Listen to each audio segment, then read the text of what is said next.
역대상 5장 말씀 통해서 승리의 삶과 실패의 삶이라는 제목으로 같이 은혜 나누겠습니다. 오늘 본문의 말씀은 가나안 정복 당시에 이스라엘 12지파 중 요단 동편 지역에 거주한 이 두 지파 반에 관한 내용으로서 그들 지파의 간략한 계보와 거주지 및 활약상을 기록한 부분입니다. 출애굽한 이스라엘 백성들은 요단강을 건너서 강서편의 땅, 즉 약속의 땅을 정복하기 이전에 먼저 요단 동편 땅을 정복해야 됐습니다. 왜냐하면 당시 그곳에는 아주 강력한 아모리 족속이 있어서 이스라엘의 가나안 입성을 저지하고 있었기 때문입니다. 그들은 곧 야복강 이남의 헤스본 왕 시온의 왕국과 그리고 야복강 이북의 바산 왕 옥의 왕국이었습니다. 그래서 이스라엘은 하나님의 정복 명령을 쫓아서 모세의 지휘하에 이곳 지역을 완전히 정복을 했습니다. 이게 민수기서 21장에 이제 내용이 나옵니다.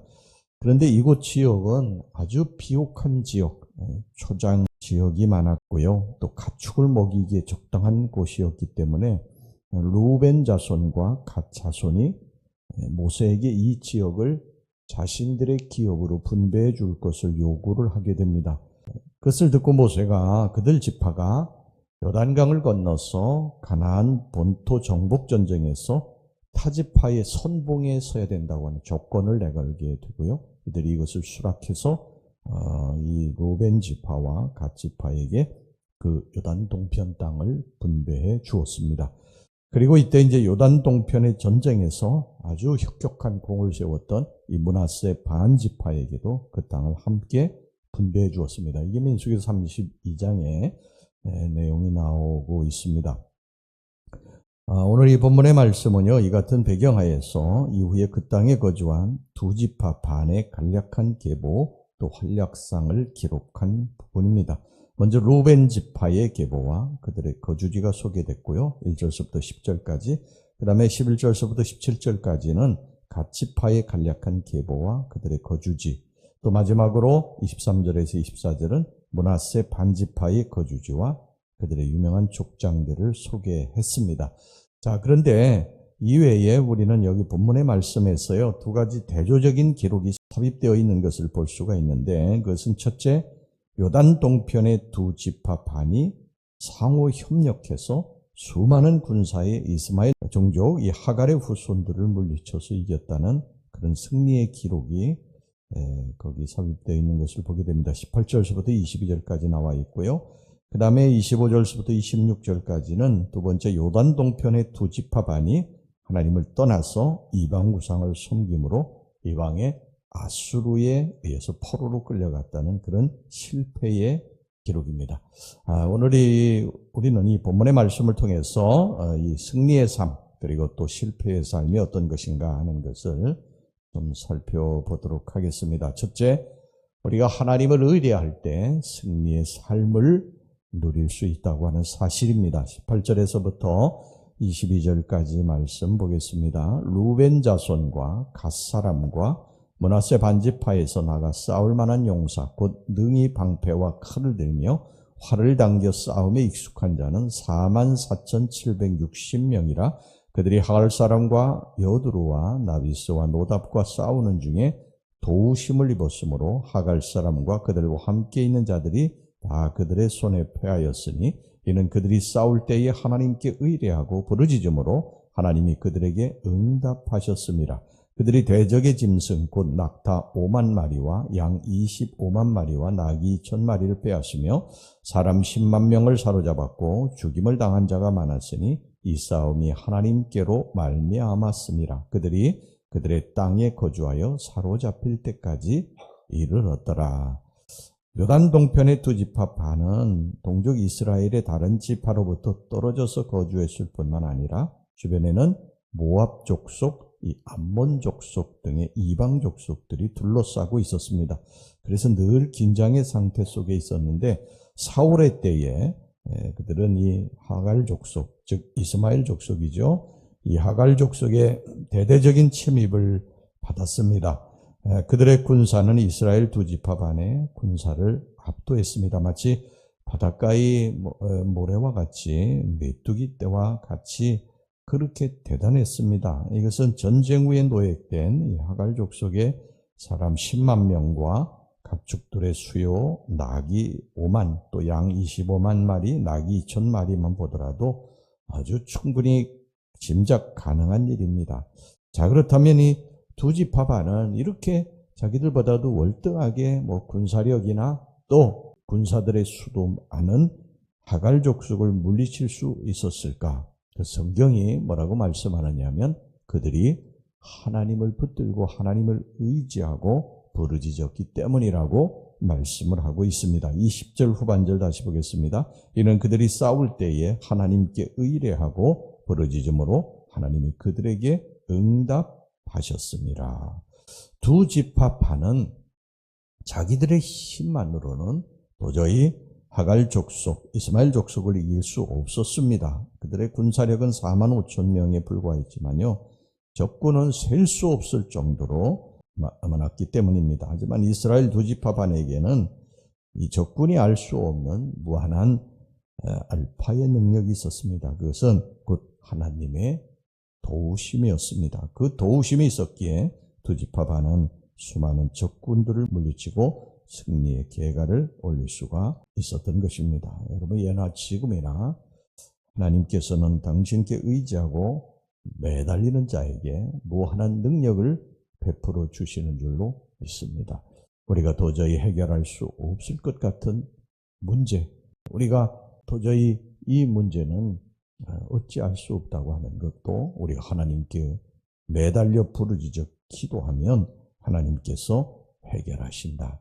여러분, 이것을 항상 기억하시고 우리의 인생사에 있어서 힘들고 어려운 일들을 만날 때 하나님 앞에 부르짖어 기도하시기를 주의 이름으로 축원합니다. 그 다음에 두 번째, 우상 의지할 때 실패의 삶을 살 수밖에 없다 하는 것을 우리가 기억해야 됩니다. 25절 26절 보겠습니다. 그들이 그들의 조상들의 하나님께 범죄하여 하나님이 그들 앞에서 멸하신 그 땅 백성의 신들을 간음하듯 섬긴지라. 그러므로 이스라엘 하나님이 아수르 왕 불의 마음을 일으키시며 아수르 왕 디글랏 빌레셀의 마음을 일으키시매 곧 루벤과 갓과 므낫세 반지파를 사로잡아 할라와 하볼과 하라와 고산 강가에 옮긴지라. 그들이 오늘까지 거기에 있으니라. 사실 이 두 지파 반이 동족 이스라엘의 형제 지파를 떠나서 요단강 동편 지역에 따로 살 때 무엇보다도 신앙의 순수성이 보존하는 것이 굉장히 염려가 됐습니다. 왜냐하면 그들의 주변에는 온갖 우상을 섬기는 족속들, 즉 모압, 암몬 족속이 있었기 때문입니다. 그래서 이 두 지파 반도 처음에는 이것을 굉장히 경계했어요. 자신들의 주위에 이런 그 이방 족속들, 우상을 섬기는 이방 족속들이 둘러싸고 있었기 때문에 자신들의 신앙의 순수성을 유지하기 위해서 굉장히 이 조심을 하고 주의를 했습니다. 가나안 정복 전쟁을 끝내고 그들이 요단강을 건너갈 때 요단강가에 경계의 단을 세운 것도 이 같은 신앙의 순수성을 유지하기 위함이었죠. 하지만 세월이 흘러가면서 그 후손들이 점점 하나님을 떠나서 이방의 우상들을 섬겼습니다. 이신 제사를 드린다든지 또 음란의 제사로 유명한 모압의 그모스 왕, 또 암몬의 몰렉, 이런 것들을 섬겼습니다. 그들이 이방의 우상을 섬긴 것은요, 이방 우상들이 자신들의 육신의 안목과 이생의 정욕을 만족시켜주기 때문이었습니다. 그렇지만 이 이방 우상들은요, 모두 헛것이고 거짓이었어요. 환난 날에 아무런 도움도 주지 못하는 그저 목석에 불과했습니다. 여러분 보세요. 이방 우상을 섬긴 결과 이 두 지파 반은 나중에 이제 아수르 왕 불, 곧 디글랏 빌렛의 3세에 의해서 가장 먼저 이방 땅으로 포로로 끌려가지 않습니까? 여러분, 우상을 의지하면 할수록 그것은 깊은 실패와 고통의 늪으로 빠져들어가는 것입니다. 우리가 신앙으로 살아야지, 기도로 살아야지, 하나님 붙들고 살아야지 그러면서 세상과 조금씩 접하면서 우리는 처음엔 내가 그렇게 살지 않을 것이다 작정도 하고 또 뭐 다짐도 하고 결심도 하지만요, 세상과 자꾸 접하면서 나도 모르게 자꾸 이 세상적인 것을 쫓게 됩니다. 그러면서 신앙을 잃어버리게 되는 거예요. 하나님을 향한 그 순수한 신앙을 잃어버리게 되고 더 이상 이제 영적으로 깨어서 기도하려고 하지 않고 세상에 붙들려 세상 맛에 빠져서 그렇게 살게 되는 것이죠. 제가 늘 말씀드리지만 여러분, 이 꿀단지에 파리가 빠져서 죽는 건요, 처음서부터 꿀단지에 푹 들어가서 빠져 죽는 게 아니라 처음에 꿀단지 밖에 있는 꿀을 조금 맛보니까 달콤하거든요. 그러니까 조금 더 가서 이제 꿀을 먹고 또 조금 더 가서 꿀을 먹고 그러다가 그냥 꿀단지에 빠져 죽는 것입니다. 여러분, 처음서부터 우리가 하나님 버려야지 하는 사람은 없어요. 내가 우상 섬기고 살아야지 그러는 사람은 없습니다. 그런데 우리가 하나님 붙들고 살다가 세상의 맛을 보고 세상과 점점 가까워지게 되면서 하나님을 버리게 되는 거예요. 이스라엘 백성 항상 그랬어요. 이 요단 동편의 두 지파 그리고 므낫세 반지파, 이 세 지파가 그랬던 것입니다. 그 자신들 둘러싸고 있는 그 요단 동편의 이 우상을 섬기는 나라들과 조금씩 가까워지면서 나중에 그의 후손들이 하나님을 버리고 신앙을 버리고 그 우상을 섬기다 결국은 멸망의 길로 간 것을 우리들에게 오늘 말씀을 하고 있습니다. 여러분, 우리가 신앙의 순수성 유지하는 것은 정말 대단히 어렵습니다. 매일매일 우리가 깨어 기도하지 아니하고 하나님 붙들고 몸부림치지 않으면 우린 어느 순간에 세상에 저 깊이 빠져들어가 있는 거예요. 그런데 이것이 멸망의 길로 가는 지름길이라는 거예요. 사탄 마귀가 가만두지 않습니다. 그래서 항상 기억하시고 여러분, 오늘도 깨어서 기도하시고 신앙의 순수성을 유지하시고 하나님 붙들고 의지하고 살아가시기 바랍니다. 이것이 승리의 삶인 줄 여러분 꼭 기억하시고 그렇게 살아가시길 주의 이름으로 다시 한번 축원합니다. 기도하겠습니다. 하나님 아버지, 우리가 승리의 삶을 사는 비결은 하나님 붙들고 사는 삶인 줄로 믿습니다.